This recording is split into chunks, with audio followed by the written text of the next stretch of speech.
देखते हैं क्लास 10 का मैथ फर्स्ट पेपर का प्रश्नावली 3.1 है। इसकी पहली सवाल क्या है, कह रहा है कि आफताब अपनी पुत्री से कहता है कि 7 वर्ष पूर्व मैं तुमसे 7 गुनी आयु का था, अब से 3 वर्ष बाद मैं तुमसे केवल 3 गुनी आयु का रह जाऊंगा। ठीक है ना। तो इस स्थिति को हमको बीजगणितीय रूप में दिखाना है और ग्राफीय रूप में दिखाना है। ठीक है ना। अब देखते हैं कैसे ये होगा। तो सबसे पहले हमको ये करना है कि हमको वर्तमान आयु को लेकर चलना है। अगर वर्तमान आयु हम किसी प्रकार मान लें या ज्ञात कर लें तो उसके पीछे और आगे हम जा सकते हैं। ठीक है ना। तो सबसे पहले हम ये माना कि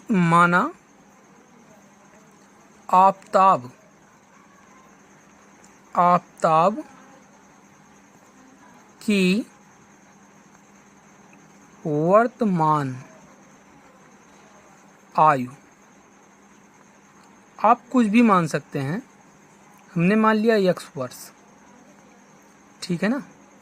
अब देखिए आफताब की पुत्री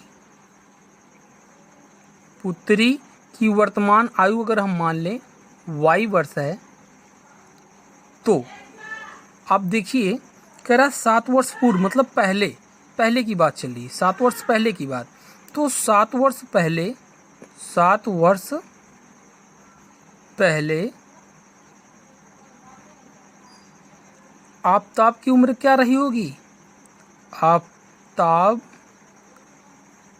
की आयु, भाई पहले की बात चल रही है, अभी उसकी आयु अगर x वर्ष है तो 7 वर्ष पहले क्या रही होगी, इसी में से 7 वर्ष घटा दें।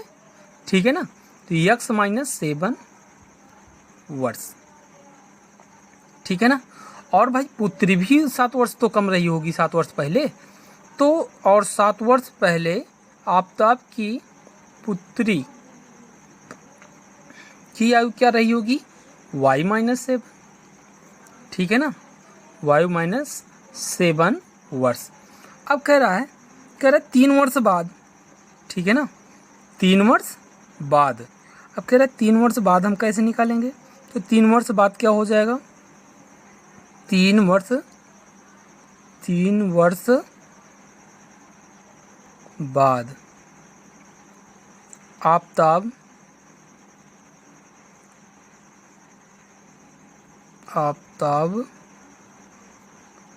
की आयु, देखिए वर्तमान में क्या थी, x थी, तो 3 वर्ष बाद क्या हो जाएगी, x + 3। ठीक है ना, वर्ष। ठीक है। और 3 वर्ष बाद आफताब की पुत्री की आयु क्या रह जाएगी भाई, क्या हो जाएगी, y + 3 वर्ष। समझ में आई बात। अब देखिए, अब यहाँ पे आपके इक्वेशन बीजगणितीय रूप बनेगा इसका। कैसे, कह रहा है कि 7 वर्ष पूर्व मैं तुमसे 7 गुनी आयु का था। इसको कैसे लिखेंगे, 7 वर्ष पहले। अब देखते हैं आफताब की उम्र क्या थी, x - 7, ये तो आफताब हो गए। अब कह रहा है पुत्री की आयु से कितना, 7 गुना अधिक है किनकी, आफताब की उम्र। अगर हम पुत्री के आयु में 7 से गुणा कर दें, 7 वर्ष पहले की पुत्री की आयु क्या थी, y - 7। अगर इसी में हम क्या 7 से गुणा कर दें, तुमसे 7 गुनी आयु का था, तो मतलब अगर इसमें हम 7 से गुणा कर दें तो ये बराबर हो जाएगा ना।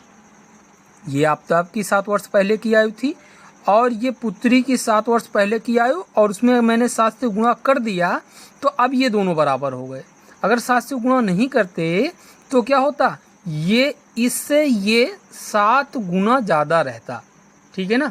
अब मैंने यहाँ पे गुणा कर दिया तो ये दोनों बराबर हो गए। ठीक है ना।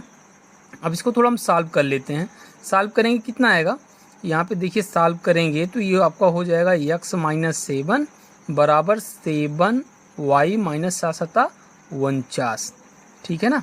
अब इसको इधर लेकर आएंगे तो कितना हो जाएगा, x - 7 y, और यहाँ पे आएगा तो प्लस हो जाएगा, -7 और +49, -7 + 49 बराबर 0 हो जाएगा। देखिए x - 7y और ये घटाएँ कितना आएगा, सत्संग 42 प्लस में 42 इक्वल्स टू 0। ये आपका एक समीकरण बनेगा। अब देखिए दूसरा कैसे बनेगा। अब कह रहा है देखिए यहाँ पे आप अब से 3 वर्ष बाद मैं तुमसे केवल 3 गुनी आयु का रह जाऊंगा। तो कहने का मतलब क्या है, 3 वर्ष बाद, 3 वर्ष बाद आप तो आपकी उम्र क्या थी, x प्लस 3, ठीक है ना। कह रहा है कि 3 गुनी रह जाऊंगा 3 वर्ष बाद। तो यहाँ पे क्या हो जाएगा, अब यहाँ पे y प्लस 3 3 वर्ष बाद की पुत्री की आयु है। अब कह रहा है कि अभी मैं 3 गुना हूँ, बराबर नहीं हूँ, लेकिन अगर मैं यहाँ पे 3 से गुणा कर दूँ, 3 गुनी ये थे, अगर 3 से नहीं गुणा करते तो ये 3 गुना ज़्यादा था, बराबर का चिन्ह नहीं, यहाँ पे ग्रेटर का चिन्ह लगता। लेकिन जैसे ही मैंने इसमें 3 से गुणा किया, ये दोनों क्या हो गया, बराबर हो गया। अब इसको सॉल्व करने कितना आएगा, x plus 3 is equals to 3y plus में 9। अब इसको इधर लेकर आएंगे, कितना हो जाएगा, x प्लस 3 माइनस में 3y माइनस में 9 इज इक्वल्स टू 0। देखिए x माइनस 3y और यहाँ जब घटाएंगे कितना आ जाएगा, -6 बराबर 0। तो ये वाला इक्वेशन और ये वाला इक्वेशन क्या हो गया, ये इस सवाल का बीजगणितीय रूप है। पूछ रहा था ना बीजगणितीय रूप क्या होगा, ये इसका बीजगणितीय रूप है। अब ग्राफिकल रूप हमको बनाना है। कह रहा है ग्राफिकल या ज्यामितीय रूप भी इसका व्यक्त कीजिए। ज्यामितीय रूप मैंने पहले से बताया था आपको कि फिगर होता है। ये आपका क्या है, एक लीनियर इक्वेशन है, रैखिक समीकरण है। अब 2 आ गए, 2 समीकरण हो गए, तो रैखिक समीकरण युग्म बन गया, ठीक है ना। अब यहाँ पे हम इसको रेखा क्या XY प्लेन पर किसी तल पे दर्शाते हैं। तो यहाँ पे देखिए हमने एक XY प्लेन बना लिया। ये आपका x एक्सिस है, ये आपका y एक्सिस है, ठीक है ना। यहाँ पे y डैश और यहाँ पे x डैश, जो जिधर डैश होता है वो पक्ष क्या होता है, निगेटिव होता है, और जिधर डैश नहीं होता वो पॉजिटिव होता है, ठीक है ना। अब देखिए ये आपका ऑरिजिन है, केंद्र जिसे बोलते हैं, ठीक है। अब यहाँ पे हमको ये वाला समीकरण को पहले इस वाले रेखा को हमको यहाँ पे दर्शाना पड़ेगा। कैसे करेंगे, देखिए x प्लस सॉरी यहाँ पे x माइनस 7y प्लस 42 था ना। एक काम करते हैं, यहाँ पे एक डिब्बा इसके लिए बनाते हैं, इस समीकरण के लिए। अब देखिए यहाँ पे जैसे दर्शाते थे, यहाँ पे x लिखेंगे, यहाँ पे y, और यहाँ पे देखिए जब हम पहले x को 0 करते हैं, यहाँ पे अगर x को 0 किया तो क्या आएगा, -7y बराबर 42 आएगा, सॉरी प्लस में 42 इज इक्वल्स टू 0। अब देखिए -7y को उधर भेज दिए तो कितना आएगा, 42 बराबर 7y। 7 को भाग में ले आएंगे तो कितना, सत्संग 42, y इज इक्वल्स टू कितना 6। जब x बराबर 0 हुआ तो y बराबर 6। अब अगर y बराबर हम 0 कर दें, y बराबर अगर हम 0 कर दें तो कितना आएगा। अब देखिए ये उधर जाके माइनस में हो जाएगा और x बराबर -42 हो जाएगा, -42। तो यहाँ पे -42 हो जाएगा, ठीक है ना। देखिए इससे 2 निर्देशांक बने, कौन कौन सा, एक तो 0,6 बना और दूसरा क्या बना, -42,0। 2 निर्देशांक बन गए। अब इनको हमको शो करना है। 0,6 कहाँ पे आएगा, 0,6 अगर हम यहाँ पे मान लें 0,6 है, और -42,0 कहाँ पे है, -42x है, -42 यहाँ पे कहीं होगा, ठीक है ना। -42 हम मान लें कि यहाँ पे है, तो ये आपका -42 हो गया। अब देखिए ये आपका पॉइंट कौन सा, अब इन दोनों बिंदुओं को अगर हम मिला दें, ये देखिए मिला दिया, ये एक रेखा बन गई, ठीक है ना। ये सीधी रेखा बनानी है, ठीक है। ये वाला पॉइंट कौन सा हुआ, -42,0, और ये वाला कौन सा पॉइंट हुआ, 0,6। और ये कौन सी रेखा है, ये आपकी रेखा है x माइनस 7y प्लस में 42 इक्वल्स टू 0 की रेखा है, ठीक है ना। अब इसी प्रकार अगर इसको हम बनाए तो क्या आएगा, x माइनस 7y प्लस में 42 इक्वल्स टू 0। अब यहाँ पे भी वही डिब्बा बनाना है हमको, ठीक है ना। अब देखिए ये कैसे बनेगा, यहाँ पे x बराबर हमने पहले 0 किया और y बराबर क्या आएगा, y बराबर कितना आएगा, हमने इसको फिर से लिख लिया, इसको नहीं लिखना चाहिए था, हमको ये लिखना है क्या, x minus 3y minus 6 is equals to 0। अब x बराबर जब 0 किया तो y बराबर कितना आएगा, ये देखिए -3y is equals to 6, minus में था उधर जाके प्लस में, तो y बराबर 6y माइनस 3 कितना आएगा, 3 दूनी 6 -2, ठीक है ना। और जब y बराबर हमने 0 किया, y बराबर 0 किया तो x बराबर 6 हो जाएगा। अब दो निर्देशांक बने, कौन कौन से, 0, -2 और 6, 0, ठीक है ना। अब देखिए 6, 0 कहाँ पे आएगा, हमने मान लिया कि यहाँ पे 6, 0 है, और ये 0, -2 कहाँ पे है, मान लिया कि हमने यहाँ पे है, ठीक है ना। ये दोनों पॉइंटों को जब मिलाएंगे, ठीक है ना, ये आप ग्राफ पे बनाइएगा, क्योंकि तभी पता चलेगा कि ये समांतर रेखाएं या कैसी रेखाएं हैं, ठीक है ना।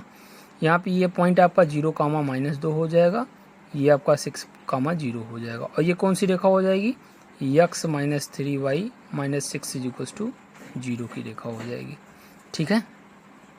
देखिए यहाँ पे सवाल नंबर 2 है, क्या कह रहा है, क्रिकेट टीम के एक कोच ने 3900 रुपये में 3 बल्ले तथा 6 गेंद खरीदी, ठीक है ना।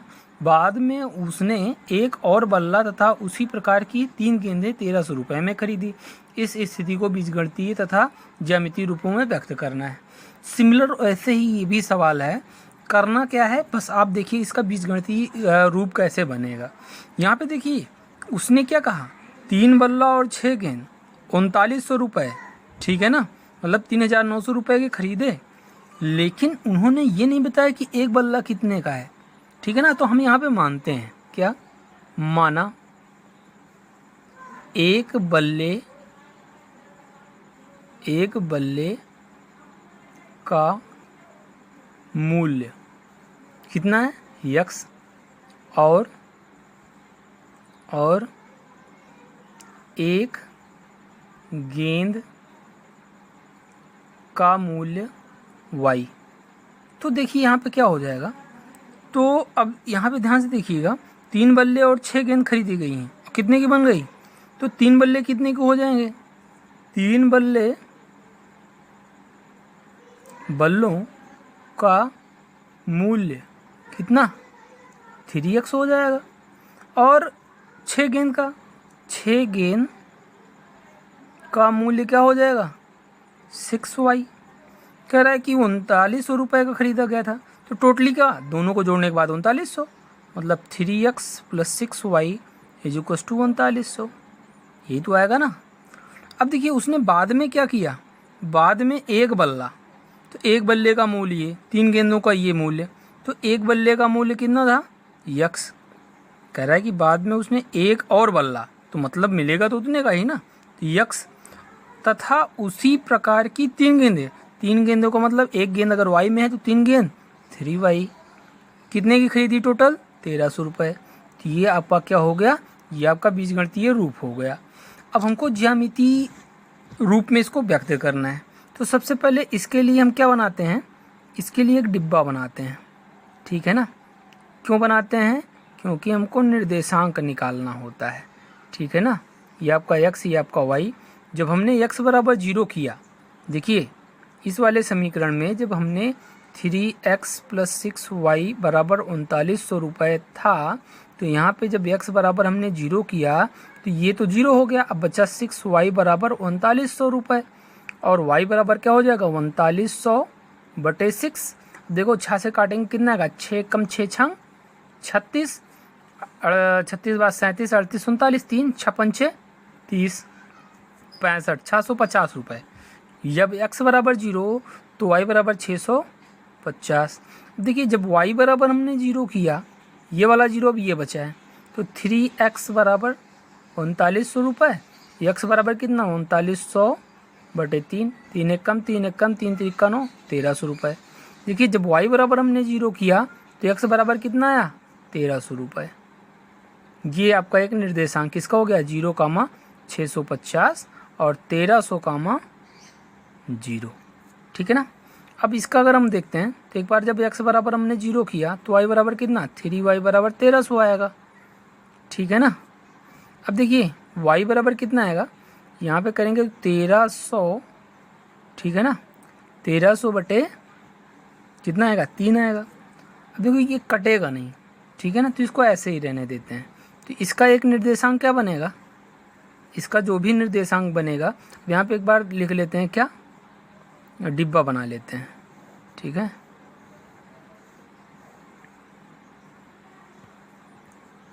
यहाँ पे x, यहाँ पे y। जब x बराबर 0 किया तो y बराबर कितना है 1300/3। अब देखिए जब यहाँ पे y बराबर हमने 0 किया तो ये आपका 0 हो गया तो x बराबर 1300, ये x बराबर 1300। यहाँ पे जब y बराबर 0 किया तो ये आपका 1300 आ गया। अब देखिए हमको XY प्लेन पे इसको दर्शाना है, तो ये आपका XY प्लेन हो गया एक ही तल पे, ठीक है ना। ये x, ये आपका y। पहला निर्देशांक यह क्या था, ये था 0,650। 0,650 हम लिखेंगे, मान लीजिए कि 650 यहाँ पे 0,650, 0,650। उसके बाद 1300,0 था, हमने मान लिया कि यहाँ पे आपका 1300, क्या है 1300,0 है, ठीक है ना।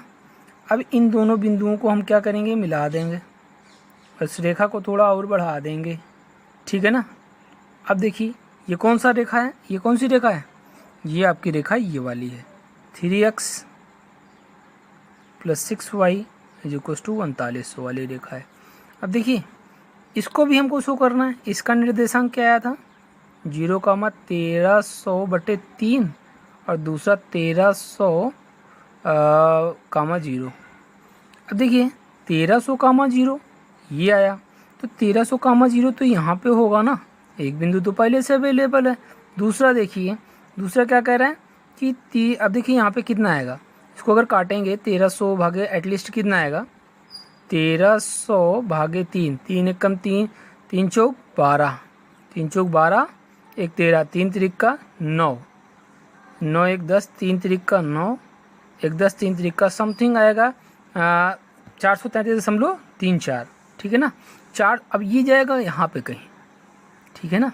हमने मान लिया कि ये पॉइंट आपका क्या है 0,1300/3। अब देखिए ये पॉइंट और इस पॉइंट को हमको मिलाना है, ये देखिए हमने मिला दिया। अब ये कुछ रेखा ऐसे होकर जाएगी, इसको आगे बढ़ा देते हैं, तो ये आपकी प्रतिच्छेदी रेखा हो जाएगी। इसको आप ग्राफ पेपर पे बनाइएगा, ठीक है ना। इसी सवाल में क्या कह रहा है, कह रहा है 2 किलो सेब और 1 किलो अंगूर का मूल्य 160 रुपये है। इसमें भी देखिए 1 किलो सेब और 1 किलो अंगूर का मूल्य एग्जैक्ट नहीं बताया है, ठीक है ना। 1 महीने बाद 4 किलो सेब और 2 किलो अंगूर का मूल्य 300 रुपये हो जाता है। इस स्थिति को बीजगणितीय रूप में और ज्यामितीय रूप में बताना है हमको। हमने पहले माना 1 किलो सेब का मूल्य x रुपये हमने मान लिया, और 1 किलो अंगूर का मूल्य हमने y रुपये मान लिया। अब देखिए तो 2 किलो सेब और 1 किलो अंगूर का मूल्य क्या हो जाएगा 160 बोल रहा है। तो यहाँ पे देखिए तो 2 किलो अंगूर का, 1 किलो का जब x है तो 2 किलो सेब, 1 किलो सेब का मूल्य कितना है x है, तो 2 किलो सेब का मूल्य कितना 2x, प्लस में 1 किलो अंगूर का मूल्य अगर y है तो ये y, और दोनों को जब जोड़ेंगे तो 160 रुपये हमको देना पड़ रहा है, तो 160 रुपये, ठीक है ना। ये तो पहला इक्वेशन हो गया। दूसरा इक्वेशन देखिए, दूसरा इक्वेशन आपका कैसे आएगा, फिर बाद में करा है 1 महीने बाद 4 किलो सेब और 2 किलो अंगूर का मूल्य ये, तो 4 किलो सेब, 1 किलो सेब का मूल्य अगर x है तो 4 किलो सेब का 4x, प्लस में 1 किलो अंगूर का y है तो 2 किलो अंगूर का 2y, बराबर कह रहा है 300 रुपये देने पड़े, ठीक है ना। अब देखिए ध्यान से, यहाँ पे ये दोनों इक्वेशन आपके बन गए, और ये दोनों इक्वेशन क्या कहलाते हैं, ये दोनों के दोनों इक्वेशन आपके बीजगणितीय रूप में है। किस रूप में है, बीजगणितीय रूप में। तो एक तो आपका हो गया।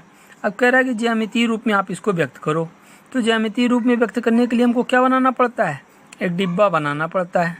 डिब्बे में हमको क्या लिखना पड़ता है, x और y लिखना पड़ता है। फिर क्या करना पड़ता है, एक बार x को 0 करना पड़ता है, फिर एक बार y को 0 करना पड़ता है। देखिए पहले x को हमने 0 किया तो ये वाला पूरा पार्टी खत्म, तो y बराबर 160, मतलब y के ये वाला 160 हो जाएगा। अब देखिए y बराबर अगर हमने 0 किया, एक बार x को 0 करते हैं, एक बार y को 0 करते हैं, क्योंकि हमको लाइन एग्जैक्ट चाहिए, ठीक है ना, इसलिए। अब y को हमने 0 किया तो x बराबर कितना आएगा, 2 भाग में जाएगा, 2 8 16 होता है, मतलब 80 हो जाएगा। इससे क्या 0,160 एक आपका आएगा निर्देशांक, दूसरा आएगा 80,0। अब इसी प्रकार इसको करते हैं, ठीक है ना। तो यहाँ पे आप देखिए क्या आने वाला है, x और y ले लिया। अब x बराबर 0 किया तो y बराबर 150 आएगा। क्यों आएगा? क्योंकि 2 इधर भाग के जाएगा, 300/2 मतलब 150। अब देखिए y को 0 किया तो x बराबर 300/4 आएगा। अब देखिए 4 एकम 4 सत्ते 28 होता है, 28 2 30 4 पंचे 20, मतलब क्या हुआ 75 चौका 300 होता है। तो यहाँ पे 75। इसका निर्देशांक क्या है 0,150 और इसका क्या है 75,0। एक काम करते हैं XY प्लेन बना लेते हैं और उसमें सबको दो शो करवा देते हैं। यहाँ पे 0,160 कहाँ पे आएगा? हमने मान लिया कि ये आपका क्या है 0,160 है। देखिए y एक्सिस जो y होता है और y एक्सिस पे हमेशा क्या होता है x 0 होता है और x एक्सिस पे हमेशा y 0 होता है। यहाँ पे 80 कह रहा है तो यहाँ पे मान लीजिए कि ये आपका 80 है, 80,0 हो गया। अब दोनों पॉइंटों को मिला दो, दोनों को मिला के थोड़ा से बढ़ा दो और इस रेखा को ऐसा शो करवा दो कि ये इनफाइनाइट टाइम्स दोनों तरफ मूव कर रही है। तो क्या आएगा फिर एटलीस्ट फिर ये आपका एक रेखा बन जाएगी। और कौन सी रेखा होगी 2x + y = 160। ठीक है ना। सिमिलर आपको ये करना है कि 0 और 150, 0 और 150 कहाँ पे आएगा जस्ट इसके नीचे। ठीक है ना। ये आपका 0 150 क्योंकि 0 160 था तो नीचे ही आएगा। ये 75 और 0 करा तो इसके थोड़ा से ही इधर आएगा। थोड़ा आप ध्यान से देखिएगा, दोनों को मिला दिया गया। ठीक है ना। और सिमिलर इसको आगे बढ़ा दिया गया। ठीक है ना। ये वाली आपकी रेखा हो गई। ये वाला आपका कौन सा पॉइंट 75,0 हो गया और ये आपका 0, कितना हो गया 150। और ये कौन सी रेखा? ये आपकी 4x + 2y = 300। ठीक है ना। ये आपका हो गया सवाल नंबर 3।